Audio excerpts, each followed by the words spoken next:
नमस्ते। ओवरव्यू में आपका स्वागत है। आज सबसे पहली बात, क्या राष्ट्रपति मुर्मू जी आदिवासियों के हितों की रक्षा कर पाएंगे? नंबर 2, क्या ममता बनर्जी को साधने में सफल हो गए भाजपा का शीर्ष नेतृत्व? और तीसरा, क्या राजनाथ सिंह साहब और नितिन गडकरी साहब का हृदय परिवर्तन हो गया या गुस्सा कम करने की कोई चाल है? ये तीनों प्रश्नों के उत्तर देंगे, लेकिन जो राष्ट्रपति मुर्मू जी का प्रश्न है आदिवासियों का, वो मैं सबसे अंत में लूँगा। बोला सबसे पहले इम्पोर्टेंट, सबसे मतलब उसमें बहुत इंपॉर्टेंट है, लेकिन उसको सबसे अंत में लेंगे। सबसे पहले हम लोग बात कर लें, क्या ममता बनर्जी को साधने में सफल हो गए भाजपा का शीर्ष नेतृत्व? वो इसलिए बोल रहे हैं कि अभी 21 तारीख को एक बड़ा आयोजन हुआ वेस्ट बंगाल में, ममता बनर्जी और टीएमसी ने उसको किया, और उसके जस्ट नेक्स्ट डे 22 तारीख को की सुबह से ही वहाँ ईडी ने रेड करके धरपकड़ शुरू कर दी। इस जो अभी हुआ है उसके 3 प्रमुख कलाकार हैं, और पार्थो चैटर्जी साहब, अर्पिता मुखर्जी जी और ममता बनर्जी जी। ये पहली बार मैं देख रहा हूँ कि बनर्जी, मुखर्जी, चैटर्जी तीनों लोग इसमें, जो मुखोपाध्याय, चट्टोपाध्याय और बंदोपाध्याय हैं, ये तीनों लोग इसमें कहीं ना कहीं से कोई रोल अदा कर रहे हैं।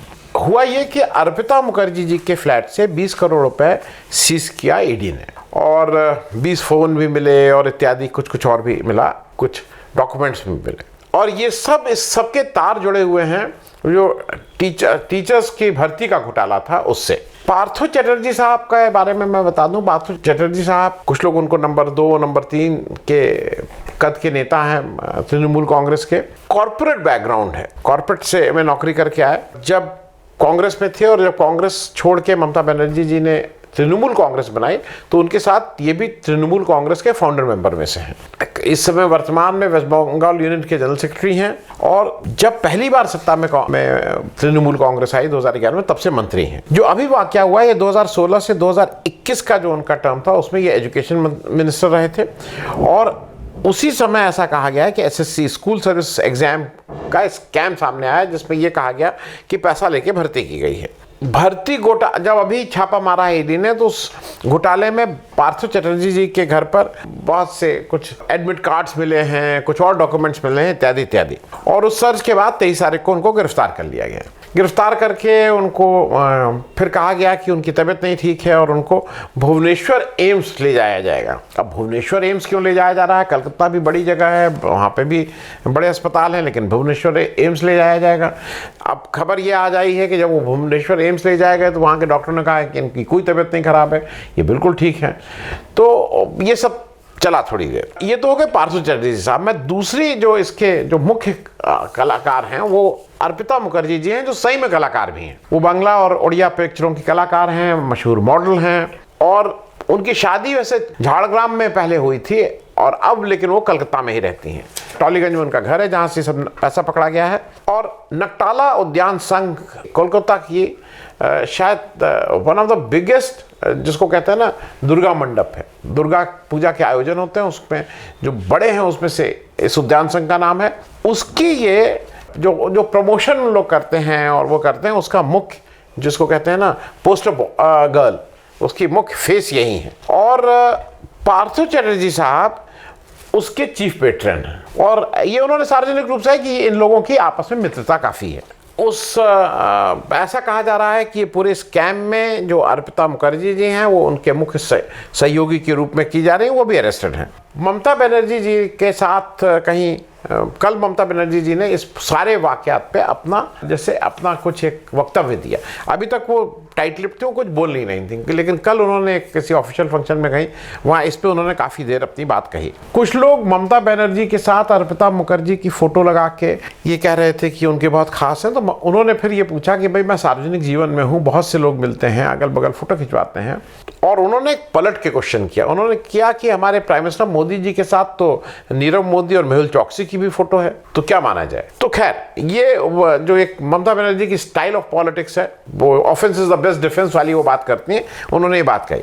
क्योंकि उन्होंने कल ये जब अपनी बात वो कह रही थी अपने भाषण के दौरान, तो उन्होंने बिल्कुल साफ साफ कहा कि साधु के वेश में शैतान भी आ जाते हैं, और अगर वो इस तरह का कोई काम किया गया है, रेफरेंस पार्थो चैटर्जी थे, नाम नहीं लिया, और अगर वो प्रूव होता है कोर्ट ऑफ लॉ में, तो कोई माफ़ी नहीं, उनको जो सजा है वो बिल्कुल मिलनी चाहिए। खैर, ये ऐसा केस है जिसमें कोलकाता हाई कोर्ट के द्वारा सीबीआई को डायरेक्टिव दिया गया और सीबीआई भी इन्वेस्टिगेट कर रही है। ईडी जो आय से ज्यादा संपत्ति वाला मामला उसको कर रही है। तो दोनों लोग सेम केस को दोनों लोग कर रहे हैं। ममता बनर्जी ने एक बात ठीक कही। उन्होंने कहा कि भाई इसमें एक टाइम बाउंड इन्वेस्टिगेशन होना चाहिए कि समय सीमा के अंदर। उन्होंने कहा 3 महीने के अंदर इसका हो जाए, नहीं तो उन्होंने आशंका जताई कि सीबीआई बीआई के जो इन्वेस्टिगेशन है वो कई सालों चलते रहते हैं।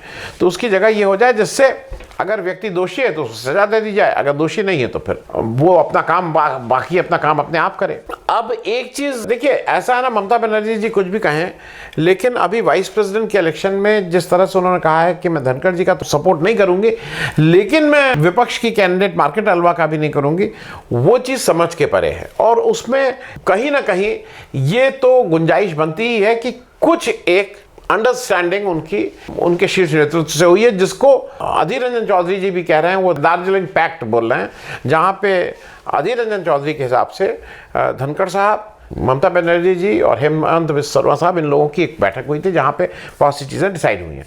अब ये तो आने वाला समय बताएगा कि ममता बनर्जी का रुख देख के कि वो वक्तव्य में तो आक्रामक रहेंगी, लेकिन ऑन ग्राउंड वो भाजपा के रास्ते का रोड़ा बनेंगी या उस अपने को हटा लेंगे, जैसे वाइस प्रेसिडेंट में उन्होंने अपने को एक तरह से हटा के भाजपा की राह आसान कर दी है। अब हम लोग दूसरी बात पे आते हैं, क्या राजनाथ सिंह और नितिन गडकरी जी का हृदय परिवर्तन हो गया है?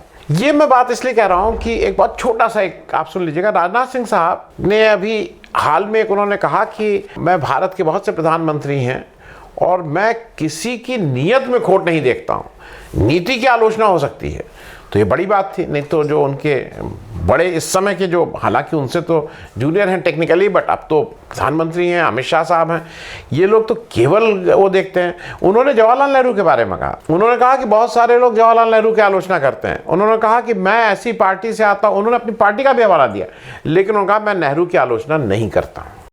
लेकिन मगर चीन ने लद्दाख में कई ऐसी गतिविधियां की 1962 की, अब मैं आपको याद दिलाना चाहता हूं, जिससे यह साफ हो गया था कि चीन के इरादे नेक नहीं हैं। और उसमें पंडित जवाहरलाल नेहरू हमारे भारत के प्रधानमंत्री थे। बहुत सारे लोग पंडित जवाहरलाल नेहरू की आलोचना करते हैं। मैं भी एक विशेष राजनीतिक दल से आता हूं। मैं भारत के किसी भी प्रधानमंत्री की आलोचना नहीं करना चाहता और किसी प्रधानमंत्री की नीयत पर मैं कोई सवालिया निशान भी नहीं लगाना चाहता हूं, क्योंकि मैं जानता हूं नीयत में किसी की खोट नहीं हो सकता है, नीतियों को लेकर विवाद हो सकता है। नीतियों को लेकर तो हम आलोचना कर सकते हैं, लेकिन किसी की नीयत के ऊपर मैं कोई सवालिया निशान नहीं लगाना चाहता। तो एक तो वक्तव्य उन्होंने ये दिया। उधर नितिन गडकरी साहब ने नागपुर में एक सभा के दौरान अपनी कुछ बातें कहीं। वो सभा थी गिरीश गांधी जी, जो सामाजिक कार्यकर्ता थे, 2014 तक नेशनल कांग्रेस पार्टी जो शरद पवार जी की है उसके सदस्य रहे थे। उनका अमृत महोत्सव कार्यक्रम था, उसमें सुशील सिंधिया जी भी आए थे, सब लोग आए थे। नितिन गडकरी साहब का पास्ट में भी इस तरह की बातें कहने का एक अपना स्टाइल रही है। वो अगर आपको याद हो, जयपुर में उन्होंने कहा था कि भाई हर आदमी टिकट के लिए परेशान हो जाता है, जिसको टिकट हो जाता है फिर वो एमएलए हो जाता है, एमएलए हो जाने के बाद मंत्री के लिए परेशान होता है, मंत्री जब बन जाता है तो अच्छे विभाग के लिए परेशान होता है, जब अच्छा विभाग मिल जाता है तो मुख्यमंत्री बनने के लिए परेशान होता है, और जब मुख्यमंत्री बन जाते हैं तो कुर्सी न जाए इसके लिए परेशान रहता है। ये उन्होंने कहा था। वो इस तरह की बातें कहते रहते हैं। अब उन्होंने यहां पे भी कुछ इस तरह की बातें, उन्होंने कहा कि जो राजनीति पहले थी वो एक सामाजिक आंदोलन जो था उसका हिस्सा हुआ करती थी गांधी के जमाने में। बाद में जब देश आजाद हुआ उसके बाद इन लोगों का फोकस राष्ट्र निर्माण और डेवलपमेंट में लग गया, प्रगति की ओर लग गया। लेकिन वो कहे कि आज दुख है कि आज 100% केवल पावर में बने रहने के लिए राजनीति की जाती है। और अगर आप इसको ध्यान से देखिए तो ये काम केवल पावर में, केवल इलेक्शन के लिए, केवल वोट के लिए ये काम कौन करता है, ये आप इसका उत्तर आपको खुद मिल जाएगा। राजकारण है, समाजकारण आहे, राष्ट्रकारण आहे, विकासकारण आहे की सत्ताकारण आहे? जुन्या काळामध्ये महात्मा गांधींपासून ज्या राजकीय परंपरेने कार्य झालं ते पॉलिटिक्स होतं, पण ते राष्ट्रकारण, समाजकारण, विकासकारण होतं. आणि आता जे आपण बघतो ते केवळ 100% सत्ताकारण बघतो. त्यामुळे politics is a true instrument of socio economic reform. सामाजिक आर्थिक परिवर्तनाचं राजकारण हे प्रभावी अंग आहे. आणि म्हणून क्योंकि जब से मोदी जी और अमित शाह साहब की जोड़ी आई है, ये दोनों लोग पुराने लोग हैं, अध्यक्ष पद पे रहे हैं, मतलब बहुत समय से बीजेपी में है, पहले समय से हैं। उनका कहीं ना कहीं डिसीजन मेकिंग में उनका रोल तो कम हो गया है, क्योंकि ना के बराबर है। उत्तर प्रदेश में चुनाव होता है, फिर नई कैबिनेट फॉर्म होती है। आपने कहीं राजनाथ सिंह का नाम सुना कि उनसे भी राय मशवरा लिया गया? उसी तरह से महाराष्ट्र में वो एक सरकार गिराई जाती है, देवेंद्र फडणवीस साहब वो आते हैं, शिंदे जी बनते हैं। आपने कहीं नाम सुना है इसमें कि कुछ नितिन गडकरी जी का गृह राज्य है, उसमें उनका कहीं नाम सुना है? सारे उसमें, क्योंकि चुनाव में केवल चुनाव जीतना ही अब ध्येय रह गया है। और क्या ये लोग इसमें सही में इसके लिए परेशान है, ये तो यही लोग जाने, क्योंकि ये पता करना बहुत मुश्किल होगा। क्योंकि एक आशंका हरदम रहती है कि एक कहानी आता है, गुड कॉप बैड कॉप। एक आदमी आके डराएगा, एक आदमी पुचकारेगा। तो कहीं वो काम ये तो नहीं कर रहे हैं अपनी पार्टी के लिए। लोगों का गुस्सा है, कुछ लोग जिस स्टाइल की पॉलिटिक्स जो इस समय नेतृत्व कर रहा है बीजेपी का, उससे कुछ लोगों में कुछ उसके खिलाफ कुछ मन में है। वो मुझे ऐसा लग रहा है कि कहीं वो गुड कॉप वाला रोल करके उस गुस्से को एक वेंट दे रहे हैं, एक रास्ता दे रहे हैं कि लोगों का गुस्सा कम हो। जो पहली बात थी उसको तीसरे उसमें कह रहे हैं। क्या राष्ट्रपति मुर्मू जी आदिवासियों के हितों की रक्षा कर पाएंगी? राष्ट्रपति जी कल अपने पद पे आ गई। उन्होंने आते ही कहा कि इतने गरीब घर से कोई आ गया। लेकिन मैं दर्शकों को बता दूं, हिंदुस्तान में बहुत से लोग बहुत हम्बल बैकग्राउंड से राष्ट्रपति के पद तक पहुंचेंगे। कोई पहली व्यक्ति नहीं है। एपीजे अब्दुल कलाम साहब का बैकग्राउंड देख लिया, के.आर. नारायणन साहब का देख, बहुत से लोगों का है। बहुत ही साधारण क्या गरीब परिवार से लोग गए हैं। तो खैर ठीक है, मतलब उनको ये लगता है कि नहीं वो उन्होंने कुछ इस तरह का किया है कि उसको याद रखा जाए। दूसरा मुझे ये लगता है कि अब वो, जैसे मेरे एक साथी भी कह रहे हैं कि अब वो भारत की राष्ट्रपति हैं। अब इसको भूल जाना चाहिए कि हम ट्राइबल हैं, कि हम आदिवासी हैं, कि हम शेड्यूल कास्ट हैं, कि हम अपर कास्ट हैं, कि हम ओबीसी हैं। अब वो भारत की हैं। अब वो मैं अपर कास्ट हूँ, मेरी भी उतनी राष्ट्रपति हैं जितनी किसी शेड्यूल ट्राइब की हैं। और ये भाजपा को ये सब करने दीजिए, भाजपा को कहने दीजिए हमने बनाया, इससे हमें वोट दो।